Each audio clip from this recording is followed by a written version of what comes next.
Morning विद्यार्थी मित्रों, chapter 5 पायाना आकारोनी समजूती जे आपणे शीखी रह्या छे। आजना विडियो में आपणो टॉपिक छे चतुष्कोण। अगाऊ आपणे त्रिकोण विषे अभ्यास करी गया हता अने आजे शीखीशुं आपणे चतुष्कोण। चतुष्कोणनी आपणे आगळना चैप्टर में चर्चा करी हती, चैप्टर 4 भूमितिना पायाना ख्यालो। तो चतुष्कोण कोने कहेवाय? तो चतुष्कोण ए चार बाजू धरावतो बहुकोण छे। चतुष्कोण शुं छे? चार बाजू धरावतो बहुकोण। हवे चतुष्कोणना अमुक प्रकार छे ते तमने अहींया लखवामां आव्या छे। जुओ, पहेलो छे समांतर बाजू चतुष्कोण। पहेलो प्रकार छे समांतर बाजू चतुष्कोण। तो समांतर बाजू चतुष्कोण कोने कहेवाय? तो जे चतुष्कोण में सामसामेनी बाजुओ समांतर होय ते चतुष्कोण ने समांतर बाजू चतुष्कोण कहेवाय छे। जे चतुष्कोण में शुं होय? सामसामेनी बाजू समांतर होय तो एने शुं कहेवाय? समांतर बाजू चतुष्कोण। जो एनी आकृति समांतर मीन्स शुं? जो आ जे લીટી છે અને આ જે સામસામેની બે બાજુ છે, આ બંને બાજુ કેવી છે? समांतर। એવી જ રીતે જો અહીંયા આ લાઈન છે તો એના જેવી જ આ બીજી લાઈન છે અહીંયા, તો આ બે બાજુ समांतर કહેવાય। જેવી લાઈન અહીંયા છે એવી જ લાઈન અહીંયા છે। જો આ ક્રોસમાં છે થોડી, તો આ પણ સેમ એના જેવી જ ક્રોસમાં છે। આ સીધી છે તો આ પણ એના જેવી સીધી રેખા છે। તો સમજ પડી? તો જે ચતુષ્કોણમાં સામસામેની બાજુ समांतर એને આપણે શું કહીશું? समांतर बाजू चतुष्कोण। त्यार पछी छे समबाजू चतुष्कोण। शुं छे? समबाजू चतुष्कोण। तो समबाजू चतुष्कोण कोने कहेवाय? तो वाँचो एनी व्याख्या कि जे समांतर बाजू चतुष्कोणना चारेय बाजुओ सरखी होय।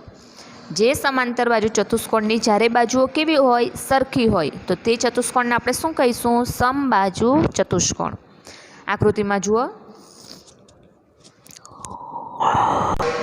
जो अहीं आकृति आ समबाजू अने बधी बाजू सरखी छे। जुओ, आ समांतर पण छे, एनी सामसामेनी बाजुओ जो समांतर छे, सामसामेनी बंने बाजू एनी केवी छे? समांतर छे, प्लस एनी बधी बाजुओ पण केवी छे? सरखी छे। तो एने आपणे कहीशुं समबाजू चतुष्कोण। त्यार पछी छे समलंब चतुष्कोण। शुं? समलंब। हवे समलंब चतुष्कोण कोने कहेवाय? तो जुओ, जो चतुष्कोण में सामसामेनी बाजुओनी फक्त एक ज जोड़ समांतर होय तो ते चतुष्कोण ने समलंब चतुष्कोण कहेवाय। जो चतुष्कोण में शुं सामसामेनी बे बाजू होय छे, एमांथी फक्त एक ज जोड़ समांतर होय तो आपणे ए चतुष्कोण ने शुं कहीशुं? समलंब चतुष्कोण। आकृतिमां जुओ, देखाय छे आकृति? हवे जो अहीं सामसामेनी बे बाजू छे एमांथी फक्त आ ज जोड़ी समांतर छे। आ अने आ जोड़ी समांतर छे ना, कारण के जो आ रीति आ प्रमाणे छे ने आ बाजू बंने ऑपोजिट साइड में छे। आ बाजू छे तो अहीं आ साइड जाय छे, तो एने आपणे समांतर नहीं कही शकीए, आ प्रमाणे छे तो आने समांतर नहीं कहेवाय। आम होय तो एना नीचे आम ज होवुं जोईए। पड़े छे समझ? तो आने आपणे समलंब चतुष्कोण कहीशुं। हवे जोईए लंबचोरस। तो जे चतुष्कोणनी सामसामेनी बाजुओ सरखी अने चारेय खूणा काटखूणा होय तो ते चतुष्कोणने लंबचोरस कहेवाय। फरीथी, जे चतुष्कोणनी सामसामेनी बाजू केवी होय? सरखी, अने चारेय खूणा केवा होय? काटखूणा। तो आपणे ए आकृतिने ए चतुष्कोणने शुं कहीशुं? लंबचोरस। तो जुओ, सामसामेनी बाजुओ छे सरखी छे एनी। आ दाखला तरीके 5 होय तो आ पण केटली होय? 5। आ 2 छे तो आ पण केटली होय? 2 प्लस चारेय खूणा केवा होय? काटखूणा। तो एना चारेय खूणा काटखूणा छे तो आपणे एने शुं कहीशुं? लंबचोरस। त्यारबाद आवे छे चोरस। तो जे चतुष्कोणनी चारेय बाजुओ सरखी अने चारेय खूणा काटखूणा होय तो ते चतुष्कोणने चोरस कहेवाय। जे चतुष्कोणनी चारेय बाजुओ सरखी अने चारेय खूणा काटखूणा होय तो ते चतुष्कोणने शुं कहेवाशे? चोरस। आकृतिमां जुओ,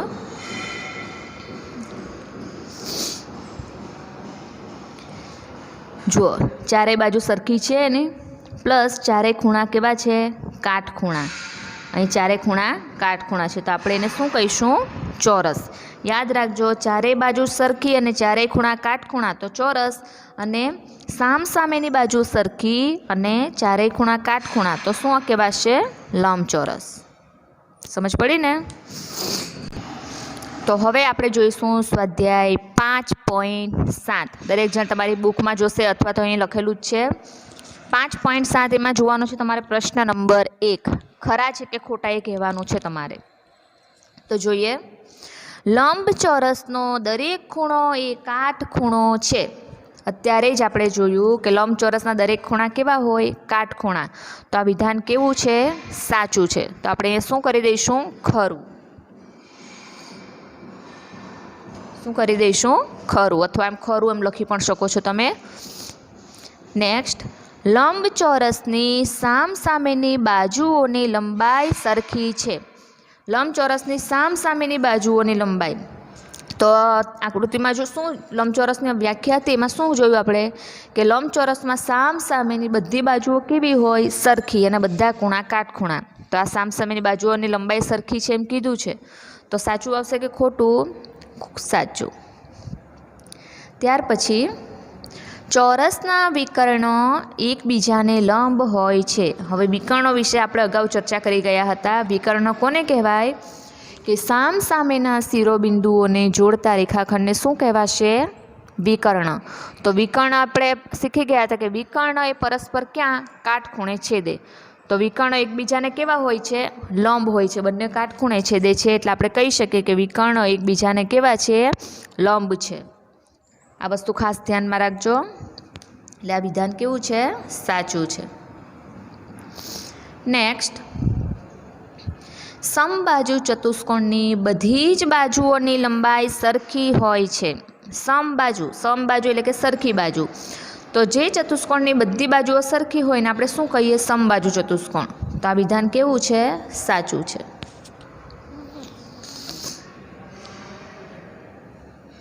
નેક્સ્ટ જોઈશું, સમાંતર બાજુ ચતુષ્કોણની બધી જ બાજુઓની લંબાઈ સરખી હોય છે.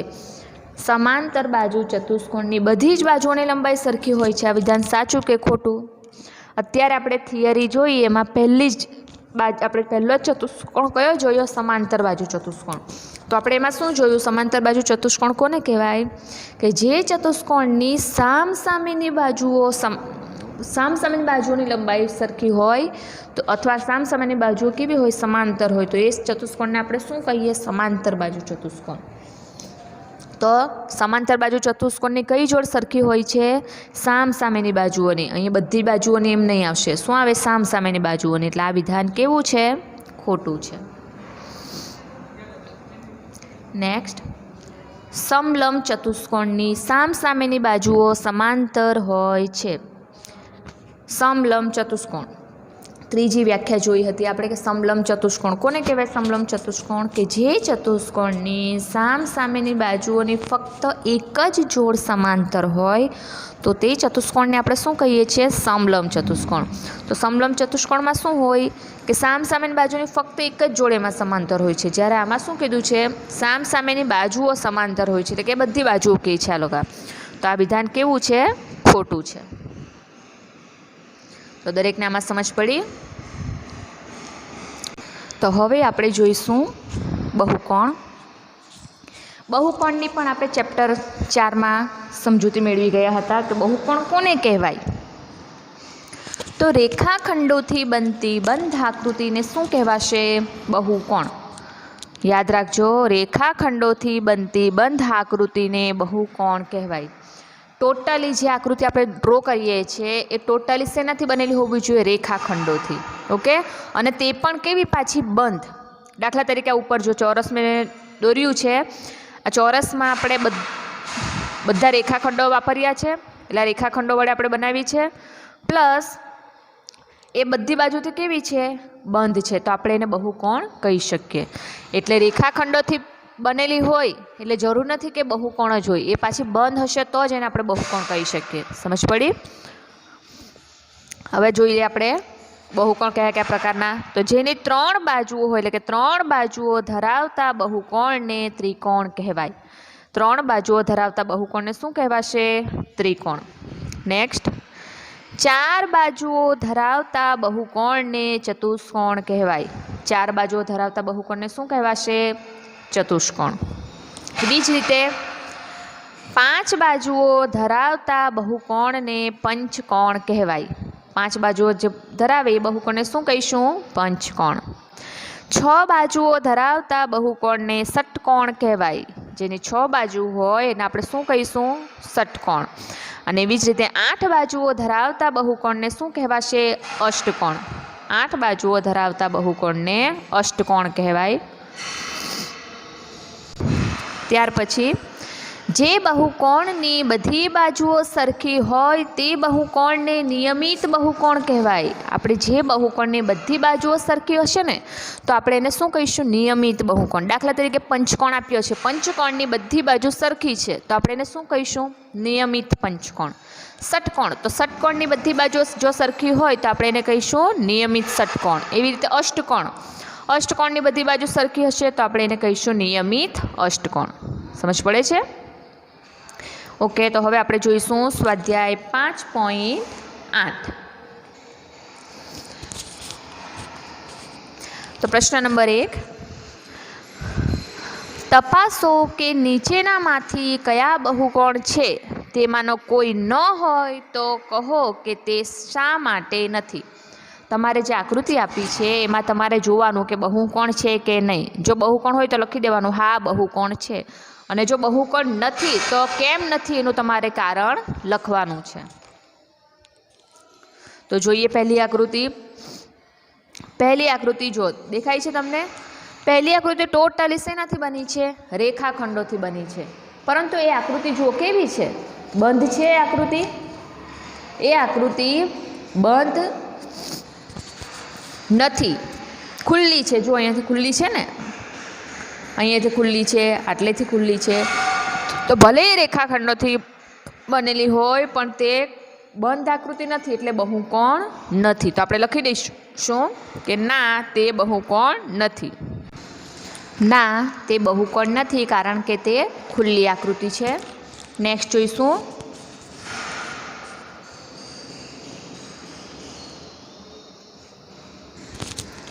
બીજી આકૃતિ જુઓ. તો બીજી આકૃતિ આખી રેખાખંડથી બનેલી છે, બધી બાજુથી બંધ પણ છે. તો આપણે એને બહુકોણ કહીશું.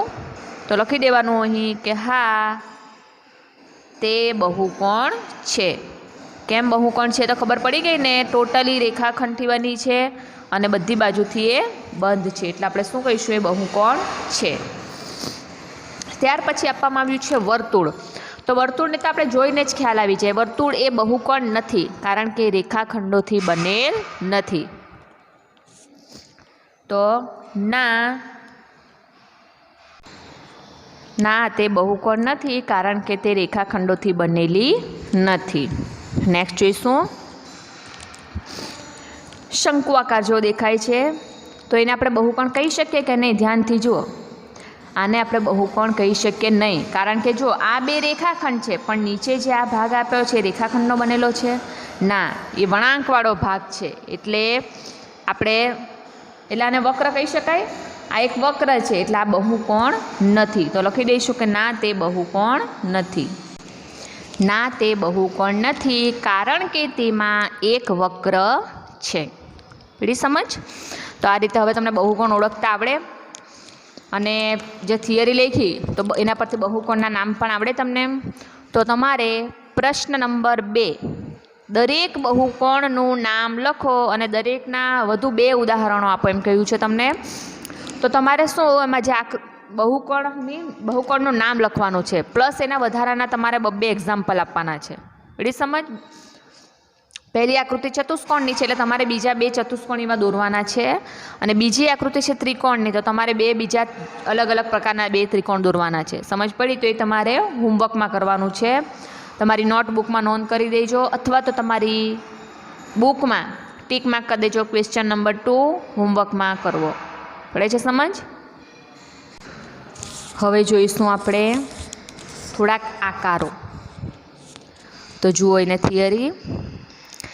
જેને લંબાઈ અને પહોળાઈ જેવા 2 જ માપ હોય તેને દ્વિપરિમાણીય આકાર કહેવાય. જેને લંબાઈ અને પહોળાઈ એવા બે જ માપ હોય ને તો એવા આપણે એવી આકૃતિને શું કહીશું? દ્વિપરિમાણીય આકાર. સમજ પડી છે? દાખલા તરીકે આપણે જુઓ, ચોરસ, લંબચોરસ, વર્તુળ, ત્રિકોણ, આ બધાને લંબાઈ અને પહોળાઈ એવું બે જ માપ હોય છે તો આપણે એને શું કહીશું? દ્વિપરિમાણીય આકાર. આવી બધી જે આકૃતિઓ હોય છે ને એ જગ્યા રોકતી નથી. સમજ પડે છે? આ ચોરસ, લંબચોરસ એ બધી જગ્યા નથી રોકતી. અને એવી બધી આકૃતિઓને આપણે ટૂંકમાં કહીએ છીએ 2D. શું કહીએ છીએ? 2D. દ્વિ એટલે બે થાય એટલે 2D, દ્વિપરિમાણીય એટલે 2D. સમજ પડે છે? ત્યાર પછી જેને લંબાઈ, પહોળાઈ અને ઊંચાઈ અથવા તો ઊંડાઈ અથવા જાડાઈ જેવા 3 માપ હોય તેને આપણે શું કહીશું? ત્રિપરિમાણીય આકાર કહેવાય. જેને લંબાઈ, પહોળાઈ અને ઊંચાઈ એટલે કે ઊંડાઈ અથવા જાડાઈ એવા 3 માપ હોય ને તો એને આપણે શું કહીશું? 3 માપ હોય એટલે કે ત્રિપરિમાણીય આકાર કહેવાય. સમજ પડે છે? દાખલા તરીકે ઘન, લંબઘન, નળાકાર, શંકુ, આ બધા તમે જોયા હશે ને. આવી બધી આકૃતિઓને આપણે ટૂંકમાં 3D, પહેલાંને દ્વિપરિમાણીય અને 2D કહેવાય છે, જ્યારે આ બધી આકૃતિઓને શું કહેવાય? 3D. પડે છે સમજ? 3D. હવે આવી બધી ઘન આકૃતિઓ શું હોય છે? જગ્યા રોકે છે. હવે દાખલા તરીકે જુઓ, એક તમારે પેટી હોય છે એ દ્વિપરિમાણીય આવશે કે ત્રિપરિમાણીય? એ આવશે ત્રિપરિમાણીય. પેટી એક જગ્યા રોકે છે. સમજ પડી છે ને? પેટી એ કેવો હોય છે? લંબઘન આકારમાં હોય છે, એ જગ્યા રોકે છે એટલે આપણે એને કહીશું ત્રિપરિમાણીય. એવી જ રીતે આપણે પાસો છે, તમે જોયો હશે ને પાસો. એ પાસાને પણ શું હોય છે? સમઘન પાસો હોય છે, ઘનાકારમાં હોય છે, તો એ પણ જગ્યા રોકે છે. એ કેવી કહેવાશે? ત્રિપરિમાણીય એટલે કે 3D. એવી જ રીતે નળાકાર, શંકુ, આ બધા આકારોથી તમે પરિચિત હશો તો એ બધાને આપણે કેવા આકારો કહીશું? ત્રિપરિમાણીય એટલે કે 3D. હવે નીચે કેટલાક તમને આકારો આપ્યા છે અને એના નામ જણાવવામાં આવ્યા છે, એ જરાક ધ્યાનથી જોજો અને તમારા નોટબુકમાં પણ લખવાના છે. આ જે આકાર છે એ કેવો છે? નળાકાર. જુઓ, આપણે નળાકાર આપણે કોને કહી શકીએ? ડબ્બો આવે છે ખબર? ડબ્બા આપણે બધું ભરીએ, અનાજ ને એવું બધું. સમજ પડે? કઠોળ ને એવું ભરવા માટે જે ડબ્બા યુઝ કરીએ છીએ ને તે કયા આકારમાં હોય છે? નળાકાર આકારમાં હોય છે. તો આપણે એ કયું કહેવાશે? નળાકાર એ 3D. પડે છે સમજ? પછી ગોળો, અથવા તો તમે કહીએ તો ક્રિકેટનો જે દડો આવે છે એ પણ કેવો કહેવાશે? 3D. પડે સમજ? પછી આ ગોળો, આપણે ગોળા ફેંકમાં જે ગોળો ફેંકીએ છીએ તે. ત્યાર પછી પિરામિડ દેખાય છે? પિરામિડ જોઈને આ જે મેં ડાર્ક કર્યું છે એ એની સપાટી છે. આ જે ડાર્ક કર્યું છે એ શું છે? એની સપાટી છે. એ પણ ઘનાકાર હોય છે. ત્યાર પછી આવે છે જો બાજુમાં આ રહ્યું શંકુ. તો શંકુમાં જો નીચેનો ભાગ મેં ડાર્ક કર્યો છે એ એની સપાટી છે. શંકુ છે એ પણ કેવું હોય છે? ઘનાકારમાં હોય છે. એ પણ એ 3Dમાં કહેવાશે. ત્યાર પછી એ છે લાસ્ટમાં લંબઘન. દેખાય છે દરેકને? આ છે તે શું છે? લંબઘન. જુઓ છે ને, એને લંબાઈ, પહોળાઈ, જાડાઈ 3 એના માપ હોય છે એટલે આપણે એને શું કહીશું? 3D એટલે કે ત્રિપરિમાણીય આકારો. તો આ બધા આકારોની તમને સમજ પડી ગઈ? સમજાઈ ગયું ને દરેકને? તો હવે તમારે શું કરવાનું છે? તમે આવા છે ને બીજા આકારો વિચારજો કે આવા દાખલા તરીકે નળાકાર, તો નળાકારમાં બીજા કયા કયા આકાર આવી શકે? દાખલા તરીકે જુઓ, આપણે જે રોડ પર પેલું રોલર ચાલે છે ખબર?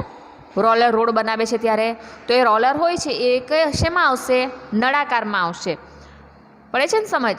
પછી આપણે અનાજ ભરીએ છીએ, પેલા જે ડબ્બા અનાજ પીપળું આવે છે ને એ પીપળા પણ અનાજના હોય છે, એ પણ કેવા હોય છે? નળાકાર. પડે છે સમજ? તો આ રીતે તમે ગોળામાં બીજા કયા કયા આવે છે, લંબઘનમાં બીજા કયા આવે, પિરામિડમાં કયા આવે. પિરામિડમાં જો આપણે હીરો આવે છે, હીરો જોયો હશે ને? હીરો જે હોય છે એ પણ પિરામિડ આકારમાં હોય છે. સમજ પડી? તો એ પણ કેવો કહેવાશે? 3D. તો આ રીતે બીજા તમે વિચારજો કયા કયા આવે છે. અને સ્વાધ્યાય 5.9 સ્વાધ્યાય 5.9 એ તમારે હોમવર્કમાં કરવાનું છે. 2 પ્રશ્ન આપ્યા છે. એક તો જોડકા, એ જોડકાને લગતા છે. આકૃતિ છે અને એની બાજુમાં એનું નામ છે, તો તમારે એનું પરફેક્ટ જે નામ હોય એની સાથે જોઈન કરવાનું છે. અને બીજું છે કયો આકાર છે એ તમારે કહેવાનો છે. દાખલા તરીકે તમારા સાધનની પેટી, તો જે સાધનની પેટી હોય તે પેટી કયા આકાર હોય છે? લંબઘન. ઈંટ કેવો આકાર હોય છે? લંબઘન. તો એ વસ્તુ તમારે લખવાની છે. તો સ્વાધ્યાય 5.9 તમારે હોમવર્કમાં કરવાનો રહેશે. તો આગળ મેં કહી દીધું છે વિડીયોમાં, પણ જેનું બાકી રહી ગયું હોય તે ફરીથી લખી લેશે. હોમવર્કમાં શું છે ટોટલ તમારે? સ્વાધ્યાય 5.8નો પ્રશ્ન નંબર 2 અને સ્વાધ્યાય 5.9 એનો પ્રશ્ન નંબર 1 અને પ્રશ્ન નંબર 2, આ 2 પ્રશ્ન તમારે શું કરવાનું છે? હોમવર્કમાં કરવાના છે. તો અહીં આ ચેપ્ટર આપણે પૂર્ણ થાય છે. હવે નવા ચેપ્ટર સાથે આપણે નવા વિડીયોમાં મળીશું. ઓકે, જય શ્રી કૃષ્ણ.